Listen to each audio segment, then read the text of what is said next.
Assalamualaikum warahmatullahi wabarakatuh. Selamat pagi semuanya. Perkenalkan, nama saya Rahmat Hidayat dengan NPM 2340402010 dari Fakultas Ekonomi, Program Studi Ekonomi Pembangunan.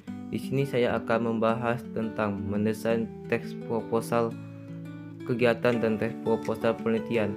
Mari kita bahas lebih lanjut di dalam video ini. Latar belakang. Proposal kegiatan dan proposal penelitian adalah dua dokumen yang berbeda dengan tujuan dan isi yang berbeda pula. Proposal kegiatan memiliki peran serupa dengan proposal penelitian, namun fokusnya pada perencanaan kegiatan yang akan dilaksanakan. Proposal ini memuat informasi tentang tujuan, target, metode, dan sumber daya yang dibutuhkan untuk menjalankan kegiatan tersebut. Proposal penelitian dan proposal kegiatan juga merupakan instrumen yang krusial dalam dunia akademik, bisnis, dan organisasi non-profit. Proposal yang baik tidak hanya mampu meyakinkan pihak-pihak terkait akan kelayakan suatu ide, tetapi juga menjadi panduan yang efektif dalam pelaksanaan proyek.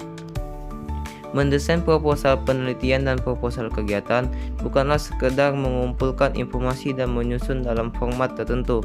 Proses ini melibatkan kreativitas, pemikiran strategi, dan pemahaman mendalam tentang tujuan yang ingin dicapai. Strategi yang pertama yaitu membangun konteks teks proposal.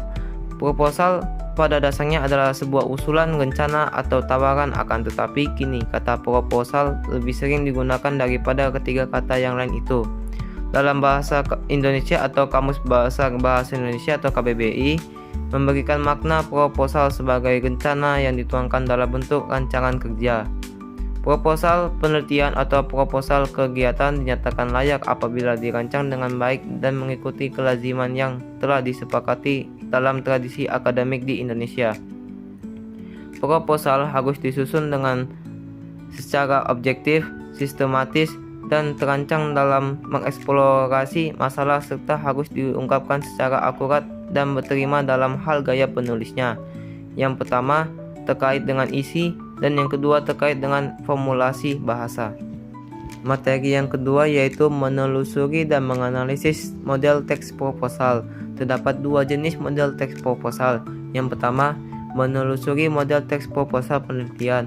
Yang kedua, menelusuri model teks proposal kegiatan. Yang pertama, menelusuri model teks laporan penelitian. Yang pertama, bacalah laporan penelitian lalu eksplorasikan struktur teksnya. Yang kedua, apa perbedaan antara proposal dan laporan penelitian? Yang ketiga, jawabannya akan mengarahkan Anda kepada kenyataan bahwa proposal baru merupakan rancangan penelitian yang belum dilaksanakan. Sedangkan laporan penelitian merupakan bentuk pertanggungjawaban terhadap pelaksanaan penelitian. Dalam proposal tidak terdapat tahapan hasil penelitian dan pembahasan serta tahapan penutup yang berisi simpulan dan saran. Yang kedua yaitu menelusuri model teks laporan kegiatan. Yang pertama, dalam menentukan model teks laporan kegiatan ada beberapa tahapan yang harus dilakukan, yaitu bacalah laporan kegiatan lalu eksplorasikan struktur teksnya. Yang kedua, apa perbedaan antara proposal dan laporan kegiatan? Yang ketiga, jawabannya akan mengarahkan Anda kepada kenyataan bahwa proposal harus merupakan rancangan penelitian yang belum dilaksanakan, sedangkan laporan kegiatan merupakan bentuk pertanggungjawaban terhadap pelaksanaan kegiatan. Baik dalam proposal kegiatan maupun laporan kegiatan terdapat bagian penutup. Apa perbedaan dari keduanya? Pada laporan penelitian terdapat tahapan hasil penelitian dan pembahasan, tetapi pada laporan hasil kegiatan tidak ada. Materi yang ketiga yaitu menganalisis hubungan genre pada setiap tahapan proposal. Yang pertama yaitu menganalisis hubungan genre pada setiap tahapan proposal penelitian. Tahapan pendahuluan pada proposal penelitian mengandung unsur yang pertama latar belakang penelitian, yang kedua rumusan masalah penelitian, yang ketiga tujuan penelitian, yang keempat ruang lingkup penelitian, dan yang kelima yaitu hipotesis. Tahapan pendahuluan dengan unsur-unsurnya berfungsi untuk memberikan latar belakang pemikiran yang menuntun ke arah akan dilaksanakan penelitian itu. Menentukan pokok masalah yang akan diteliti, termasuk pentingnya masalah itu diteliti, dan menentukan tujuan yang akan dicapai melalui pendekatan atau metode atau teknik tertentu. Unsur latar belakang penelitian dikatakan sebagai logika pemikiran yang menuntun ke arah akan dilaksanakan penelitian itu. Karena pada bagian ini dinyatakan mengapa pokok masalah tertentu perlu diteliti, bagaimana hal ini akan diteliti baik secara teoritis maupun metodologi, apa yang akan dihasilkan dari penelitian ini, dan apa pula akibat seandainya hal itu tidak segera diteliti. Membuat rumusan masalah itu tidak sulit, asalkan Anda mengenal bentuk permasalahan penelitian dan menguasai teori-teori untuk mengidentifikasi variabel penelitian. Yang kedua yaitu menganalisis struktur teks dan hubungan genre pada proposal kegiatan. Tahapan pendahuluan berisi uraian tentang latar belakang kegiatan yang akan dilaksanakan. Pentingnya kegiatan ini dilaksanakan yaitu tujuan, manfaat, dan strategi yang akan digunakan untuk melaksanakan kegiatan tersebut. Genre mikro yang digunakan adalah eksposisi dan deskripsi. Eksposisi digunakan untuk mengajukan argumentasi bahwa kegiatan yang direncanakan pada proposal itu penting untuk dilaksanakan. Adapun deskripsi digunakan untuk menggambarkan secara ringkas wujud kegiatan yang diusulkan, tujuan, manfaat, dan strategi pelaksanaannya.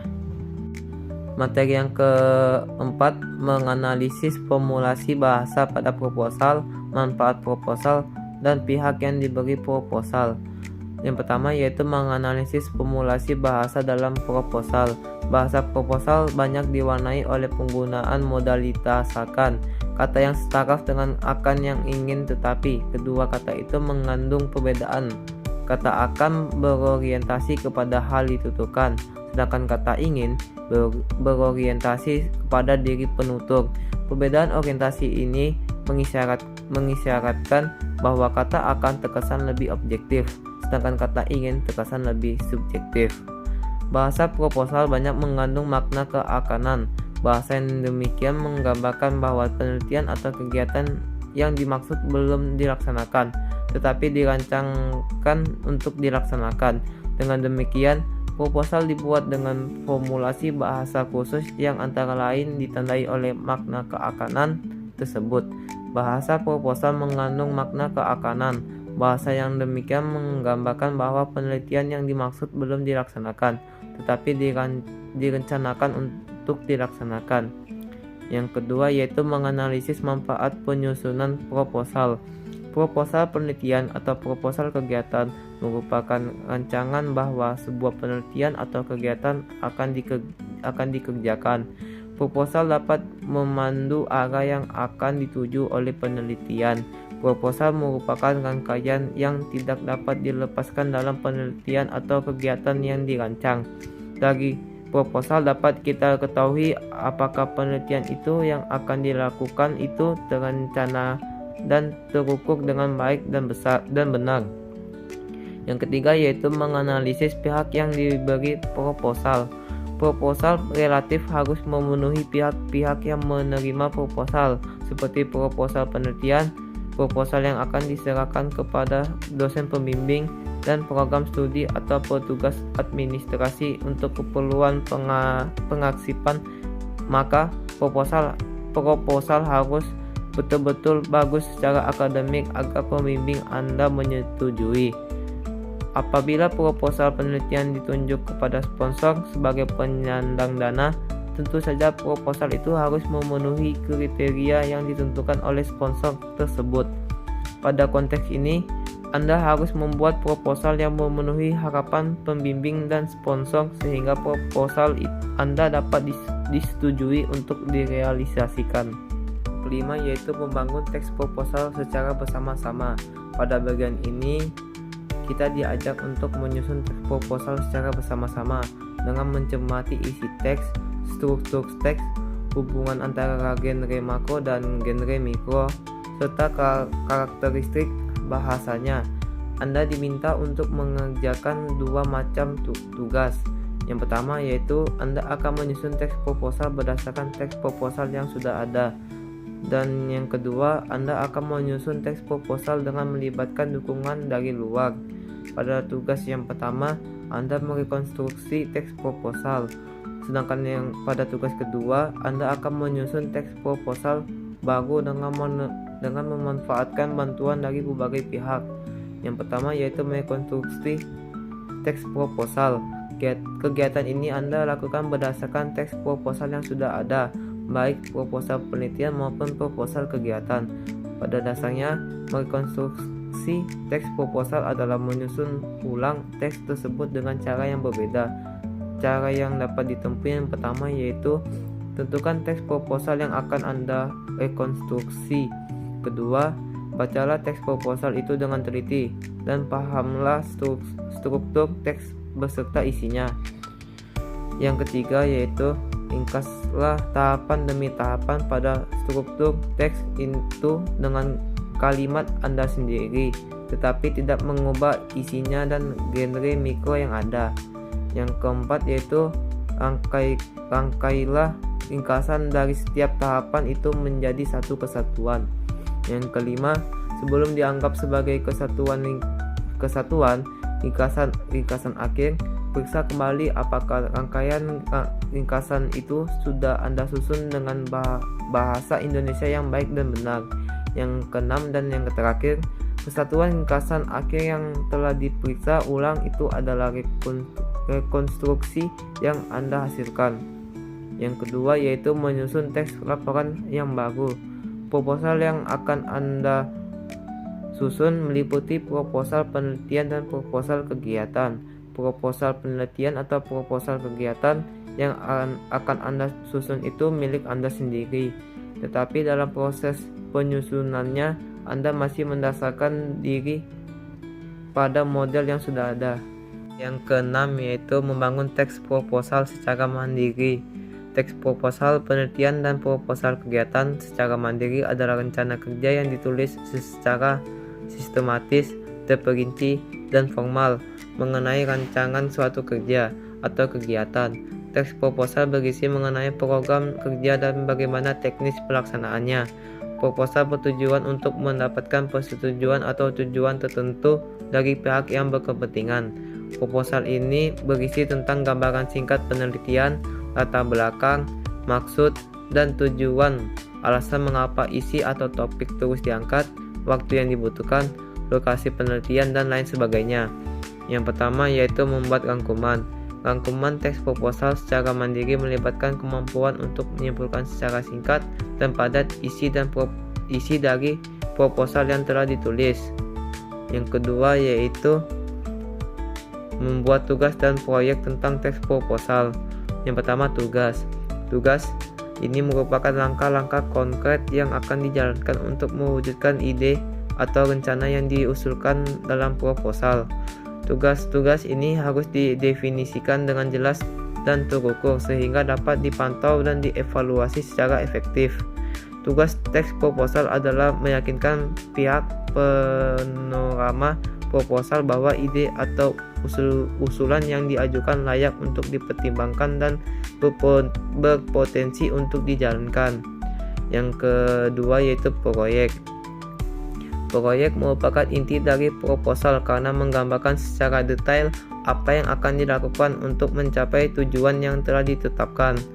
Dengan mendefinisikan proyek dengan jelas, terstruktur, dan realistis. Yang kedua yaitu proyek. Proyek merupakan inti dari proposal karena menggambarkan secara detail apa yang akan dilakukan untuk mencapai tujuan yang telah ditetapkan. Dengan mendefinisikan proyek dengan jelas, terstruktur, dan realistis, proposal akan lebih mudah dipahami, diimplementasikan, dan dievaluasi. Yang terakhir yaitu kesimpulan. Proposal penelitian maupun proposal kegiatan merupakan dokumen penting yang berfungsi untuk merencanakan dan mendapatkan persetujuan dari pihak terkait. Proposal harus disusun secara sistematis dan terperinci untuk menjelaskan rencana kerja yang diusulkan. Setiap proposal harus memiliki struktur yang jelas, mencakup bagian-bagian seperti pendahuluan, latar belakang, rumusan masalah, tujuan, metode, manfaat, jadwal anggaran, dan penutup. Proposal penelitian berfokus pada rencana untuk melakukan penelitian, sedangkan proposal kegiatan lebih menekankan pada perencanaan pelaksanaan suatu kegiatan. Sekian dari materi pembahasan hari ini, kurang lebihnya mohon maaf. Semoga kita semua mendapatkan ilmu bermanfaat dari materi hari ini. Wassalamualaikum warahmatullahi wabarakatuh. Selamat pagi semuanya.